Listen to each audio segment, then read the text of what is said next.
సంగారెడ్డి జిల్లా పటాన్చెరు నియోజకవర్గం ఆర్సీపురం పరిధిలోని బాంబే కాలనీలో పోలీసులు కార్డన్ సెర్చ్ నిర్వహించారు. సరైన పత్రాలు లేని 16 ద్విచక్ర వాహనాలను సీజ్ చేశారు.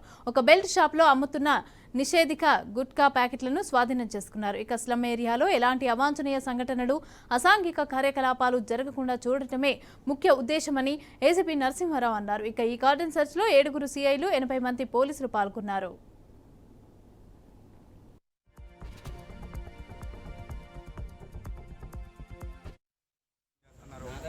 ఆ ఏరియాలో ఏమైనా ఇల్లీగల్ యాక్టివిటీస్ జరుగుతున్నాయా అని చెప్పి ఈ నెంబర్ లేని వెహికల్స్ గురించి కానీ, అదేవిధంగా ఈ బ్యాన్డ్ ఏమైనా ఇల్లీగల్గా అమ్మే గుట్కా గురించి కానీ, సిగరెట్ల గురించి కానీ, అదేవిధంగా బెల్ట్ షాప్ల గురించి